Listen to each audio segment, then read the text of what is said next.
আসসালামু আলাইকুম ওয়া রাহমাতুল্লাহি ওয়া বারাকাতুহু। সুপ্রিয় মুমিন মুসলিম ভাই ও বোনেরা, শুভেচ্ছা গ্রহণ করুন। পরিবার আমাদের জীবনে এক স্বাভাবিক বাস্তবতা। আমাদের দৈনন্দিন জীবনে বিপদে আপদে পরিবারের কাছে আমরা আশ্রয় খুঁজে পাই, শত কষ্ট ও ব্যথার উপশম খুঁজে পাই। আদর, স্নেহ, মায়া, মমতা, ভালোবাসা এবং প্রশান্তির নিশ্চিত ঠিকানা হলো আমাদের পরিবার। পরিবারই হলো দুনিয়াতে আমাদের আসল ঠিকানা। আমাদের জন্ম, আমাদের লালন পালন, বেড়ে ওঠা, মৌলিক শিক্ষালাভ, জীবন গঠন আমরা পরিবার থেকেই পেয়ে থাকি। স্বামী স্ত্রী এবং সন্তান সন্ততি নিয়েই আমাদের পরিবার। ইসলামে আলোকিত এবং আদর্শ পরিবারের গুরুত্ব অপরিসীম।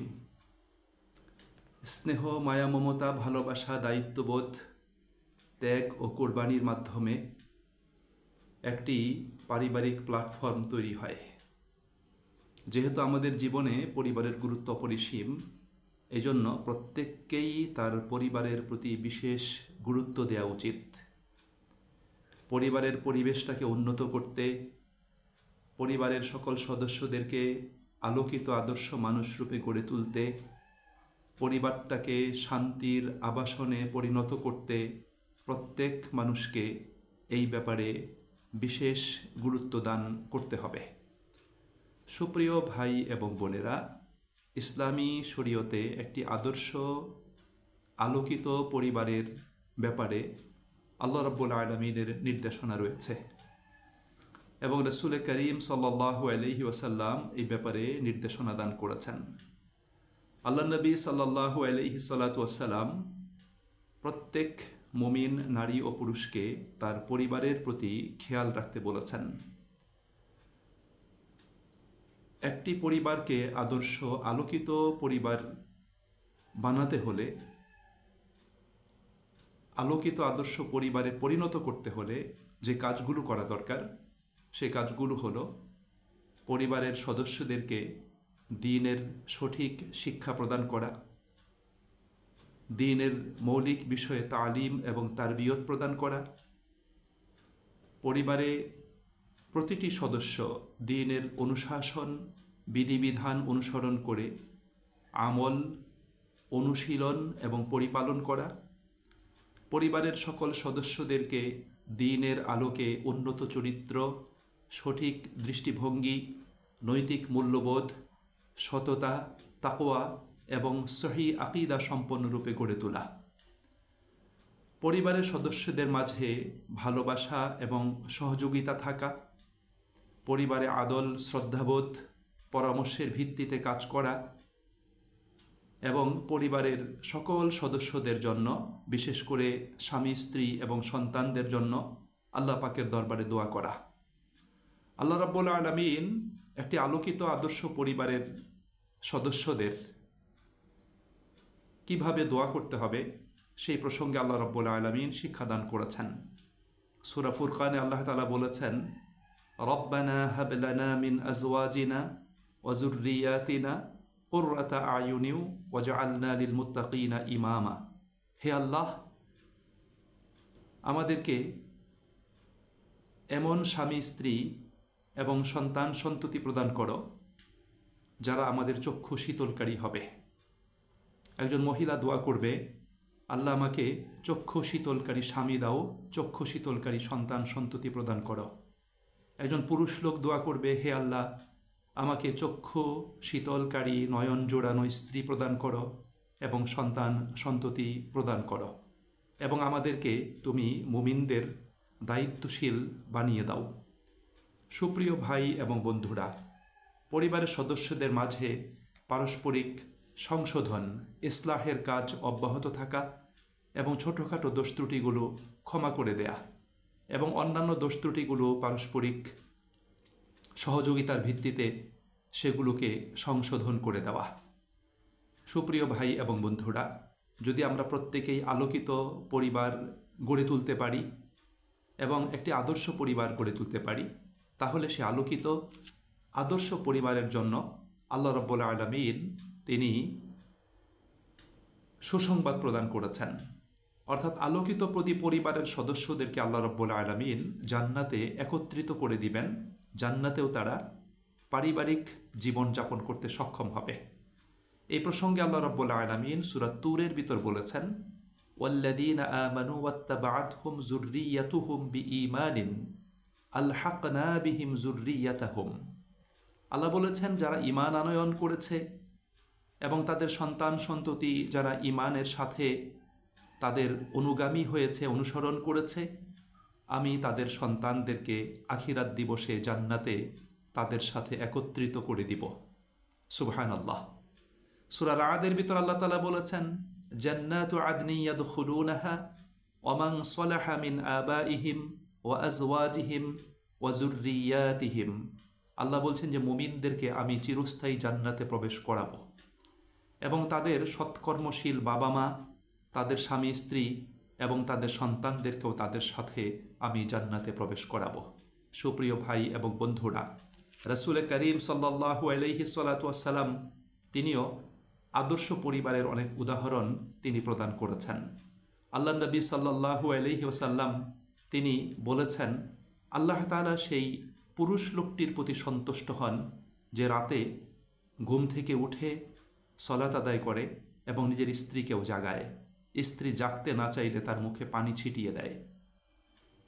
আল্লাহ তাআলা সেই মহিলার প্রতি সন্তুষ্ট হন যে মহিলা রাতে ঘুম থেকে উঠে সলাত আদায় করে এবং স্বামীকেও জাগায়, স্বামী উঠতে না চাইলে তার মুখে পানি ছিটিয়ে দেয়। আল্লাহ রাসূল সাল্লাল্লাহু আলাইহি ওয়াসাল্লাম বলেছেন, তোমাদের সন্তানরা যখন 7 বছর বয়সী হয় তখন তাদেরকে সলাতের শিক্ষা দান করো, তাদেরকে সলাতের ব্যাপারে তাদেরকে গড়ে তুলো এবং 10 বছর হয়ে গেলে সলাত আদায় না করলে সেজন্য প্রয়োজনে তোমরা শাসন করো। রাসূল করিম সাল্লাল্লাহু আলাইহি ওয়াসাল্লাম এই দুটো হাদিসের মাধ্যমে একটি আদর্শ আলোকিত পরিবারের সদস্যদের পারস্পরিক দায়িত্ব কর্তব্য কেমন হওয়া উচিত সেই বিষয়টি এখানে তুলে ধরেছেন। আল্লাহ রাব্বুল আলামিন কোরআনুল কারীমে সূরা তাহাতে বলেছেন, ওয়া'মুর আহলাকা বিস-সলাতি ওয়াসতাবির আলাইহা, যে তুমি তোমার পরিবার পরিজনকে সলাতের নির্দেশ প্রদান করো এবং এই নির্দেশের উপর নিজে অবিচল থাকো। সুপ্রিয় ভাই এবং বন্ধুরা, আল্লাহ রাব্বুল আলামিন আমাদের পরিবারের প্রতি আমাদেরকে গুরুত্ব দান করতে বলেছেন, আমাদেরকে খেয়াল রাখতে বলেছেন। এই জন্য আল্লাহ তাআলা বলেছেন, তোমাদের নিজেদেরকেও জাহান্নামের আগুন থেকে বাঁচতে হবে, তোমাদের পরিবারটাকেও জাহান্নামের আগুন থেকে বাঁচানোর জন্য তোমাদেরকে সর্বাত্মক চেষ্টা করতে হবে। সূরা তাহরিমে আল্লাহ বলেছেন, ইয়া আইয়ুহাল্লাযীনা আমানু কু আনফুসাকুম ওয়া আহলিকুম নারা, হে মুমিনগণ, তোমরা নিজেরা জাহান্নামের আগুন থেকে বাঁচো এবং তোমাদের পরিবার পরিজনকে জাহান্নামের আগুন থেকে তোমরা বাঁচাও। সুপ্রিয় ভাই এবং বন্ধুরা, এজন্য প্রত্যেক মুমিন নারী ও পুরুষের অন্যতম দায়িত্ব হলো নিজের পরিবারটাকে কোরআন এবং সুন্নাহর আলোকে, ইসলামী অনুশাসনের আলোকে আদর্শ আলোকিত পরিবার রূপে গড়ে তোলার জন্য চেষ্টা করা। একটি আদর্শ আলোকিত পরিবারের প্রতিটি সদস্য তারা প্র্যাকটিসিং মুসলিম হবে, ইসলামের অনুশাসনগুলো তারা মেনে চলবে, কোরআন সুন্নাহর আলোকে ইসলামের জ্ঞান অর্জন করবে, তারা দাঈ ইলাল্লাহ হবে, আল্লাহর দ্বীনের প্রচারক, আল্লাহর দ্বীনের প্রসারকারী এবং আল্লাহর দ্বীনের প্রতিষ্ঠাকল্পে তারা কাজ করবে। তারা সামাজিক উন্নয়নের এবং সমৃদ্ধির কাজে অংশগ্রহণ করবে, তারা সমাজ সংস্কারের কাজে তারা অংশগ্রহণ করবে, তারা মিলেমিশে সকলের সাথে হাসি মুখে সমাজে তারা বসবাস করবে এবং তাদের দ্বারা কোনো মানুষ ক্ষতিগ্রস্ত হবে না। সুপ্রিয় ভাই এবং বন্ধুরা, আসুন আমরা প্রত্যেকেই আমাদের পরিবারের প্রতি মনোযোগী হই, আমাদের পরিবারটাকে গুরুত্ব দান করি, আমাদের পরিবারটাকে আমরা সংশোধন এবং সংস্কার করে তাদেরকে সুন্দরভাবে গড়ে তুলে পরিবারটাকে একটি জান্নাতের বাগানে পরিণত করার জন্য আমরা চেষ্টা করি। পরিবারটাকে যদি আলোকিত পরিবার বানাতে পারি, পরিবারের প্রতিটি সদস্য যদি আলোকিত হয়, তাহলে সেই পরিবারটা হবে দুনিয়াতে একটি জান্নাতি পরিবার। সুপ্রিয় ভাই এবং বন্ধুরা, দুনিয়ার কোন মানুষটি চায় না তার পরিবারটা একটি সুখের নীড় হোক, প্রশান্তির কেন্দ্রস্থলে পরিণত হোক? এটা পৃথিবীর সকল মানুষই চায়। কিন্তু তারা শুধু চেয়ে বসে থাকে সেটাকে সুন্দর এবং আলোকিত আদর্শ পরিবার বানানোর জন্য যথাযথ উদ্যোগ অনেকেই গ্রহণ করে না। দুনিয়াবি বস্তু সামগ্রীর পিছনে মানুষ ছুটতে ছুটতে পরিবারকে সময় দিতে পারে না। এজন্য আমাদের অবশ্যই পরিবারকে সময় দিতে হবে। রাসূল করিম সাল্লাল্লাহু আলাইহি ওয়াসাল্লাম সফরে কাজ শেষ হওয়ার সাথে সাথে পরিবারের কাছে ফিরে আসতে বলেছেন।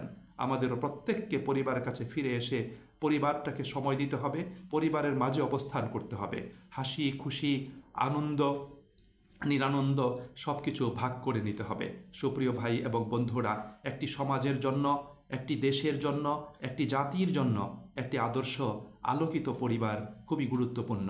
কারণ সমাজ, দেশ এবং জাতির আদর্শ নাগরিক তৈরি হবে একটি পরিবার থেকে। এজন্য পরিবারের পরিবেশ যদি উন্নত হয়, পরিবারের পরিবেশ যদি আলোকিত হয় এবং পরিবারের যদি সকলের যদি আদর্শিক দৃষ্টিভঙ্গি থাকে, তাহলে সেই পরিবার অবশ্যই সমাজের জন্য, রাষ্ট্রের জন্য, একটি জাতির জন্য সেটা অত্যন্ত গুরুত্বপূর্ণ প্ল্যাটফর্মে পরিণত হবে। একটি দেশের পরিবার ব্যবস্থা যত সুন্দর, যত উন্নত, যত সমৃদ্ধ, যত মজবুত, যত বেশি আলোকিত, সেই জাতি তত উন্নত এবং সেই জাতি তত সমৃদ্ধ। সুপ্রিয় ভাই এবং বন্ধুরা, আসুন আল্লাহ রাব্বুল আলামিনের সন্তুষ্টির জন্য, আমাদের দ্বীনের স্বার্থে, দেশ ও জাতির উন্নয়নের লক্ষ্যে এবং নিজেদের ব্যক্তিগত শান্তি প্রশান্তির লক্ষ্যে আসুন আমরা প্রত্যেকেই আমাদের পরিবারটাকে উন্নত, সমৃদ্ধ, আলোকিত আদর্শ পরিবারে পরিণত করার জন্য আমরা প্রত্যেকেই চেষ্টা করি। এবং সেটা অবশ্যই সম্ভব আল্লাহ রাব্বুল আলামিনের দ্বীনের অনুশাসন মেনে চলার মাধ্যমে। আল্লাহ পাকের দ্বীন পরিত্যাগ করার মাধ্যমে কোনো অবস্থাতেই পরিবার আলোকিত হবে না, পরিবারের মানুষও কিন্তু আলোকিত হবে না। আল্লাহ আমাদের সকলকে তার দ্বীনের যাবতীয় অনুশাসন অনুসরণ করে, রাসূল করিম সাল্লাল্লাহু আলাইহি ওয়াসাল্লামের সুন্নাহকে অনুসরণ করে আমাদের প্রত্যেকের পরিবারটাকে আদর্শ আলোকিত পরিবার বানিয়ে এটাকে শান্তি প্রশান্তি এবং সুখের কেন্দ্রস্থলে এটাকে পরিণত করার জন্য আমাদেরকে তৌফিক দান করুন। আসসালামু আলাইকুম ওয়া রাহমাতুল্লাহি ওয়া বারাকাতুহু।